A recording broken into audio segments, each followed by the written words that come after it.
后来继续来看国民党的立委郑天才涉嫌透过办公室的执行长牵线，长期甲企业收钱，收700多万。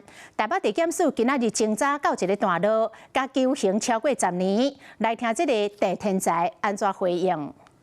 我真的很讶异，检察官会做这样的一个这么重的，而且完全没有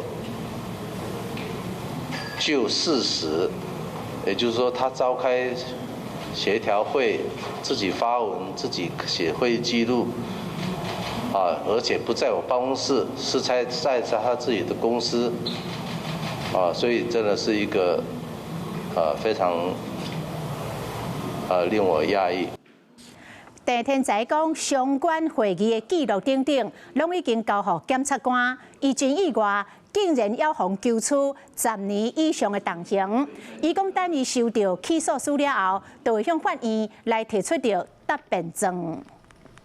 Hello， 我是庄慧琪。想要抢先掌握最及时的新闻资讯吗？赶快订阅、按赞、开启小铃铛，锁定华视新闻 YouTube 频道。